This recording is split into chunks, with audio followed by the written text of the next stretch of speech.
Welcome to this episode of the Center Podcast presented by City to City LA.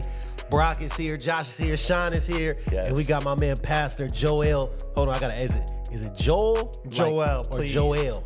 The proper way to pronounce that biblical book, it's Joel. Okay, so you got a biblical name. So we started calling it the Book of Joel. Okay. At our church. We're hoping to start something. That's right. The Book of Joel. Well, welcome, Joel. It's good to be here. To be had. It's good to be had. Thank you. He done took over he having us. Yeah, I feel it. I feel it already. Sean, how you feeling today, man? I feel good, man. I feel good. I think, the thing that comes to mind is I think of Joel's story and just how you kind of grew up and came to a proper understanding, I would say, a true understanding of the gospel is a pretty incredible story, right? I mean, like, not everybody would know that or think about that, but just maybe start, Joel, a little bit with like how you grew up, where you grew up. Yeah. As we kind of talk about why the gospel matters. Yeah. And what happens when it goes wrong. And what gospel are we talking about, right? So it is an intriguing story, and there's already 5 documentaries, one on VIX, one on Netflix, another one on HBO Max, another one on A&E, whatever that is. Wow. If people watch A&E. So these have all come out in the last year and a half. Why are you killing A&E, bro? Yeah, I don't know. What's on A&E? I watch A&E. What is regular TV, what does this right? stand for? A&E. A&E. All right. So I'll give you a quick history real quick. 1920s in Mexico, there was a big wars, but these weren't like wars with weapons. It was a war, Catholicism against Christianity, evangelicalism. They were trying to squash out anything that went against the Catholic Church, right? And so at that time, Christianity was exploding throughout Latin America, but it was the minority of the minorities. And so during this time, a guy named Aaron comes out and says, God spoke to me and he told me to start a new church, and I'm the apostle. And he's chosen me, and here, let me preach to you the gospel. And because of people's biblical illiteracy, they were hearing his words and looking to the 10 Commandments and saying, oh my goodness, we're breaking all these in our own churches. Wow. We must follow him. He's got the truth. And then they were very warm and welcoming communities. And so people were just being converted by droves. But there was very little gospel literacy in those days, even just biblical literacy. And so fast forward 100 years later, this Christian movement has turned into an institutionalized, one of the largest cults in Latin America, right, with hundreds of thousands of followers and generations that have grown up there. So my grandfather was converted in the 40s, and my grandma. So since the 40s, they've been key parts of this church. My grandparents are both passed now, but they became pastors and missionaries and church planners. Wow. And so my grandfather ended up planting more than 30 churches for a cult. Wow. Thinking that he had found the truth, right? And so it's fascinating what people will do when they think they have the gospel. How much more should we who actually have the gospel be doing, right? In Jesus' name. And so they preach a gospel of salvation through your good acts, through baptism, and through faith in their apostle alone. So you must believe in their apostle, and anyone outside of that is going to hell. Yeah. Right? And they believe that for 2,000 years, there has not been salvation on earth because God has not had an apostle since Paul and Peter died. And that's kind of the typical story of most cults, right? It's like we're restoring. It's like a restorative movement, right? And so I grew up in this community in Guadalajara, Mexico, called Hermosa Provincia, or beautiful city or province, where everybody in my neighborhood went to the same mega church. It could fit up to 15,000 people in this church. And so the church was at the center of the neighborhood, and like a sun, and all the rays were the streets. And so everybody within eye view was part of this community. So you called everyone brother. Anyone on the street was a brother to be trusted, or a sister in Christ. But at the end of the day, people are earning their way to God. They're going to church 7 days a week. Wow. Multiple times a day. They have 3 services a day, so you don't have an excuse to miss it. On Thursdays and Sundays, you go twice. It is over the top religion, and yet people love it. They're They're convinced that it is the truth. They find community and they pass it on from generation to generation. Wow. So that's where I was born into. That's where my father was born into. So being that my grandfather was a pastor and a church planter, your sons end up doing the same. Yeah. So my father was born and raised, and he became a pastor, but he also studied. So he became an architect, and kind of the main architect for the entire church. So he was charged with building this monolithic cathedral that I grew up attending. And so he was in charge of the construction there. So my father was very, very well known, very respected in this, million plus member church. And then my father was presented with evidence that the leader had sexual relations with multiple women and children, minors. And when that happened, my dad's eyes were open. Come on. Wow. So he wasn't a fanatic like most people would Yeah. be. Most people Yeah. would be like, nah, that's not true. I'm going to defend this guy tooth and nail. My dad said I had a Pauline conversion where its scales fell from my eyes, like metaphorically, and I saw everything for how it was. And that's how my family ended up escaping and leaving the church.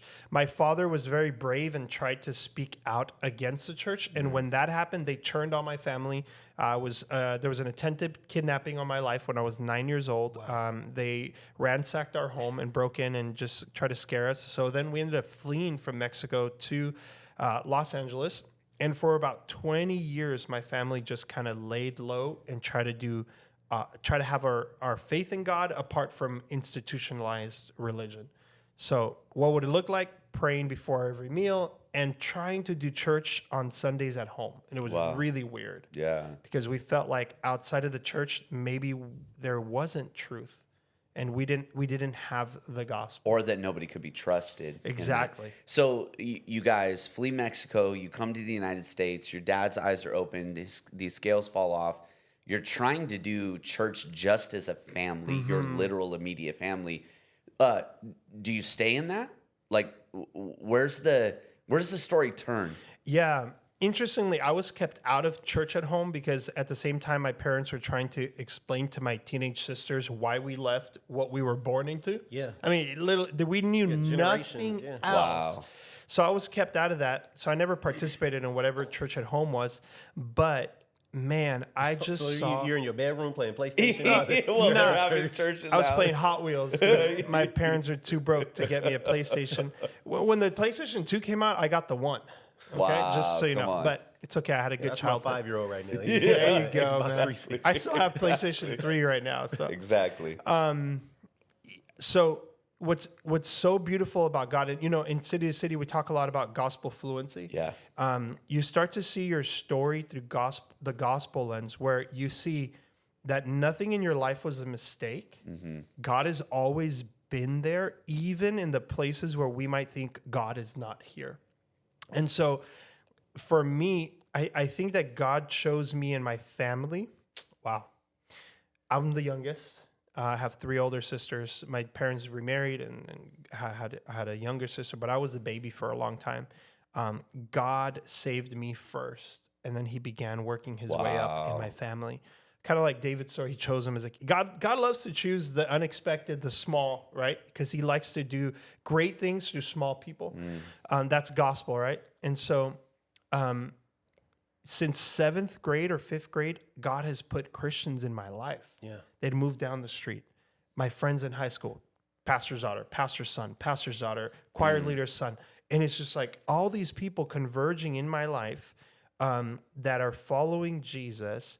And through that, I started going to non-cult churches for the first time. My parents were really scared. They're like, whoa, can we let him go to a church outside of the light of the world, And so I started, I always had like a gospel curiosity, a spiritual curiosity. And God used that so that when I got to college and I came across Campus Crusade for Christ, who have been championing evangelism for 50 to 70 years, I came to finally understand the gospel for the first time. A gospel that told me that it's not what I've done that gets me into heaven, but it's what Jesus has done. Yeah. that he lived the life that I could never live. He died the death that I deserved, and he resurrected to show me the way to a new kind of life. And it completely changed my life. It turned my life upside down. It began to transform me from the inside out, not the outside in. In the church that I grew up in, you dress the part, you dress in pants, the women in skirts, they wear a veil, you don't do this, you don't wear makeup, men sit on the left, women on the right. It's all these externalized rules, but the gospel cares nothing for those until your heart has been first surrendered to God. And that's what I experienced my freshman year at UC Santa Barbara. That's good, Joel, man. So much depth to the story that you're sharing, and I'm just like floored, like hearing your experience. The thing that stands out to me, that the word cult, anytime I hear that word, I hear it in like bold letters, right? And I'm wondering if we have people who are listening, people who are watching, who are processing, am I a part of a cult? Or how do I define what this is, what it isn't? You spoke to kind of a biblical legacy versus biblical literacy. Yeah. Like, this is what my grandmother, my grandfather, my father, my mother, this is what I've received. So my question to you, how do I define a church that may just be a little quirky versus a church that may be a cult? A little culty. Yeah. Quirky versus culty. This is a great question, because one of the greatest kind of frustrations I've had with how the news have covered the scandal that has come out of the cult that I'm in. Right now, there are apostles in prison in Chino Hills. Wow. For things that should not be mentioned on a podcast. You can Google the Light of the World apostle. He's in prison, and my parents had a lot to do with helping justice be done. And what all the news cycles, if you Google his name, Nason Joaquin Garcia, you're going to see every news cycle say the pastor of the largest evangelical church in Mexico arrested on child abuse and all these things. And tagging on the name evangelical just made me so frustrated. One, because the media is so ignorant to the reality that you don't know what an evangelical is or how to tell one from a cult or a non-evangelical church, right? So it lends the narrative like, look at these Christians. This is what they do. You believe in the gospel, you do things like this. Wow. Right. And so it just kind of grouped us all into one and made us look very bad, because it's saying the largest, most influential church in Mexico arrested for this reason, right? Whoa. So they're just ignorant. They don't really know, or they don't care to distinguish, right? So evangelical is, right, a church that is Bible-based, believes that it is a core of our faith, that believes in personal responsibility of sharing the gospel, believes in the gospel, salvation not by works but by faith. Those are all things that define an evangelical church. And you can be a Christian and not be evangelical. I want to put that out there. There's mainline denominations that are not considered evangelical. There's Protestant without being evangelical. There's Eastern Orthodox. There's all sorts of things. Evangelicalism is something that kind of surged in America, right? So then when we talk about a cult, I'm not a sociologist, okay? But, sociology might define a cult as, number one, an offshoot of Christianity that has aberrant teachings that deviate, core teachings that deviate from what is considered Orthodox Christianity, like the nature of Jesus. Usually it begins there. Well, we don't believe Jesus is the Son of God. He's God. He's only the Son of God, or he's a brother of Satan, or you know what I mean? They have aberrant teachings. Can I pause there for a second? I like where you're going with that. So are you saying that like one of the initial caution signs, and maybe even the way to address that caution, is asking the question, what do you believe about Jesus? Mm-hmm. Is that what you're saying? What do you believe about the nature of Jesus? Okay. Who is he, right? And so that, and then the role of the word. Are there any other scriptures outside of the Bible that you believe in and trust in as authoritative? Do you deny the Trinity? The denial of the Trinity is one of the tall tale signs of you're probably either in a cult or in heresy. In a heretical group, because I think you can be in a heretical group without it being culty. What makes a group cultish is the control that is had over the membership, the sociological control, the relational control, where they dictate how you dress, how you talk, where you hang out, how do you spend your time. Uber controlling of your life. Now, we got to be careful there, right? Because in Christian churches, we need to be accountable to each other. Yeah. So accountability can sometimes look like you probably shouldn't be going there, brother. You shouldn't be in that place. But in a cult, they exact that from their membership to keep them faithful to their organization. You know you're not in a cult if your pastor will bless you attending another Christian church. You know you're in a cult if they only want you there and they have this vision that they're the only true church. Right? Or I love, as we inject city to city DNA into this, send you to plant a new church. Yeah.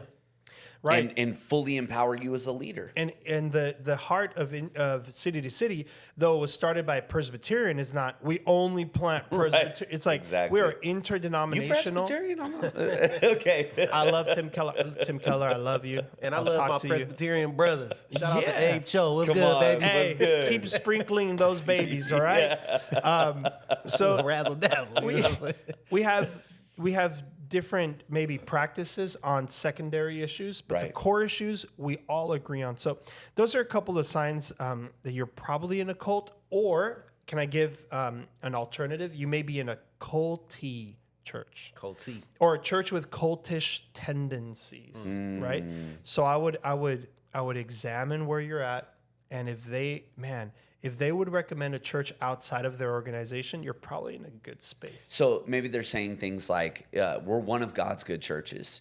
We're not the best church in the city. Even I think one of the things that I love about like city vision and city theology is you talk about like Tim Keller, you bring that reality up, is how do they partner with other churches in the city? Maybe you're not even feeling called to another church, but like Lance, we've seen this as you lead in the IE. I lead here in like South LA, Long Beach area. The way we partner with other churches matters, As you talk about that, now growing up in a cult, experiencing that, being released from that, Lance, have you ever experienced or been around leaders that were like, they're not cult leaders, but they're culty? I like that word, like high control, things like that. Yeah. I think that you have to be mindful that people can have an orthodox theology, to your point, and still be very controlling.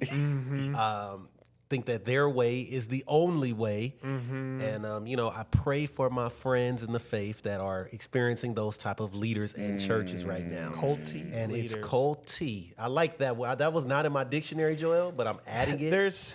Culty. I would have said dogmatic, but we can say culty. I like that. It's a I little like culty that. over there. Culty. unhealthy. Culty. I'm not you culty. I'm just saying cult is like that pierces me when I Boom. say it. Cult is Like, very that is it's very All black and white. uppercase with an Yes. exclamation point, red letters. Yeah, man, I get that. I think there's a lot of movements right now. Podcasts for ex-Mormons. Yeah. XLL. Wow. If you Google like hashtag XLLDM is all my people. Yeah. All where I come from. LLDM. But then there's another group called A Little Bit Culty. It's a podcast, and so I got it from there. I'm not original. A Little Bit Culty. Okay. So you could come from a church that's a little bit culty. You can try to call those things out, help get understanding from your leaders, and if you're just getting stiff-necked, then and kind of pushed out, then you may want to find somewhere. I also think, Sean, healthier. quickly, it's a reflection opportunity as we plant churches. Yeah. To ask ourselves, am I a little bit culty? Wow. That's good. Yeah, am I a little, am I how do you- drifting to the cultish How do you side? know if you're a little bit culty? That's good. I think the other thing too, as Lance was talking, here's where I'm nervous. Like we call this the centered podcast. Yeah. And I think centrality is important when you look at the life of Jesus. You could take this the opposite way and think everything is culty. Yeah. And it's kind of like when you learn language and you start just boom, boom, boom, boom, boom, you're firing at everything. Joel, let me encourage you, and ask, let's draw this out of coming out of a cult. How do you trust again and not just be that person that's like, you have cult-like behavior, you have cult-like just yelling it out at everybody. Yeah. Well, from experience, I know how to run a cult. Okay. I've told that to people. Okay, another episode. I'm just saying. I know how to start a cult. I've seen how it was built. I know the story. I know their characteristics, their personality. They're usually narcissists. Why did you But blame? also, I don't- a lot of pastors are narcissists. This is one of the professions that attracts narcissists. I'm just saying, if you're a narcissist, repent, okay?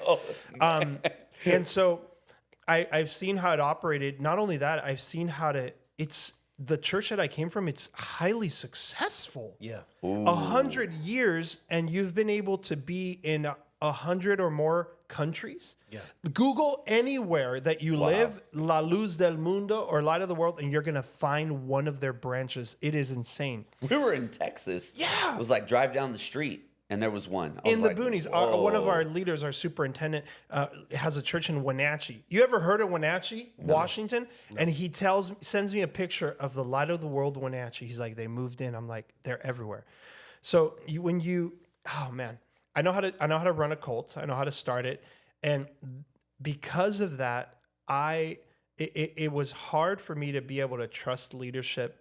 And it's still hard for my parents. My parents do not regularly attend a church. Wow. Yeah. Yet they're doing evangelism work. They believe in Jesus. They read the word. My mom is so scarred from what happened to her that she's like, forgive me, but I just cannot sit under another human leader. I don't think any of us would understand the level of abuse that she endured. And I would understand that. And I'm not trying to pastor her into another church.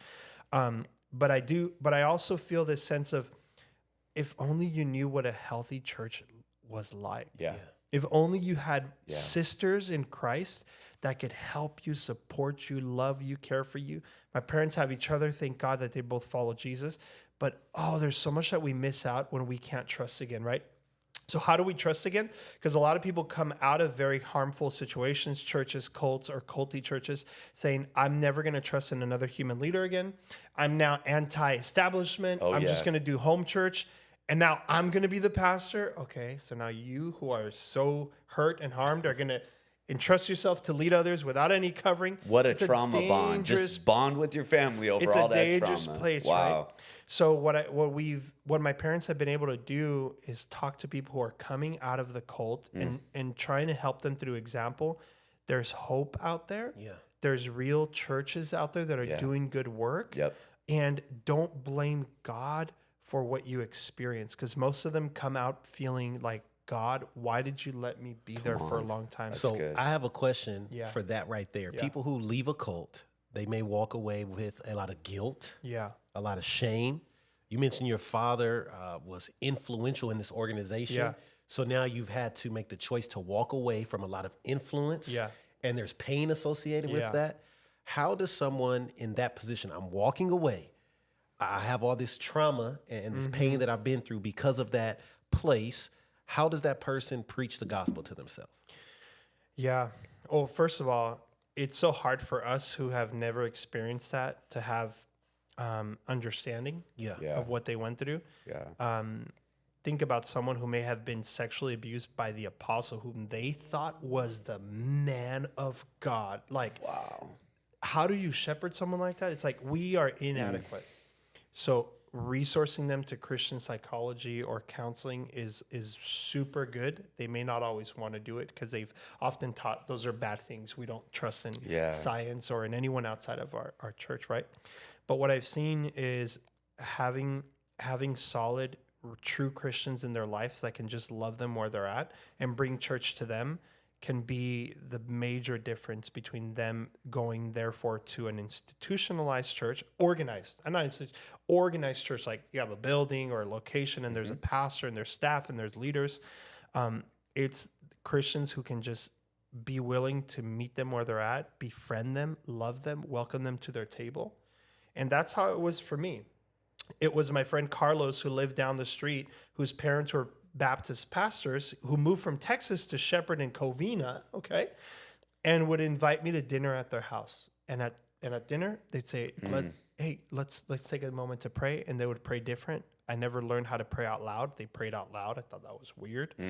But it was food, table fellowship, and friendship that helped me see the Christianity that I was taught is not the Christianity that's out there. Yeah. I thought my family was Christian.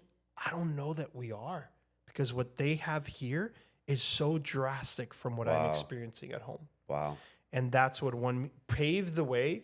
It paved the way for me to receive the gospel. It tilled the soil of my heart so that when the seed was deposited, I was receptive and it just flourished really fast, right? Wow. So people need friends. You need Christian friends who will be able to just not force them to church.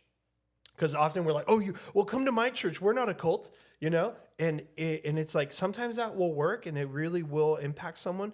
But I think it's what Jesus did is meeting you where you're at, and waiting for the right time to then invite you into organized religion or faith again. I love too. I think at City to City we have a very strong grip on our minimal ecclesiology, and I think that's important for things like this. The fact that we have churches, literally, Lance, church planners that meet in parks. We talked a little bit about that on the podcast with Kimmy.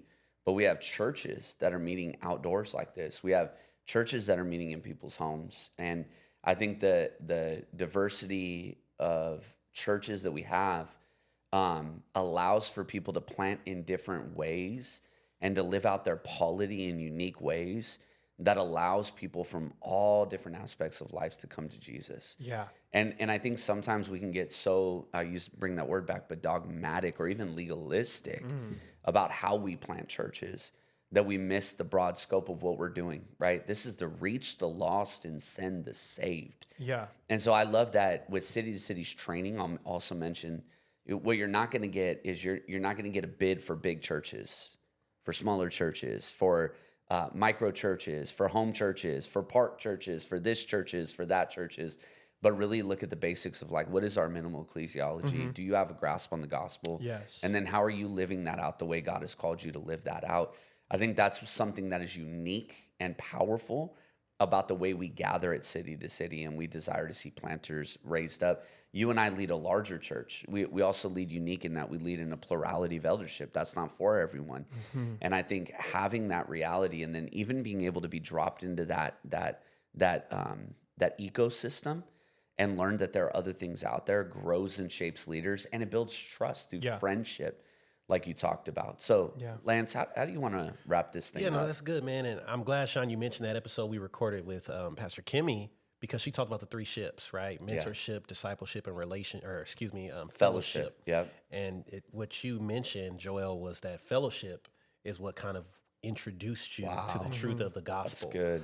And that helps me just as I process, doing life with people who may have a similar experience with you on how to just be a friend on the journey, spend time with them, and show them how Jesus and the gospel has impacted my life. I have to say, Joel, man, thank you for just giving us some insight into your journey and letting us know what you and your family's experience has been.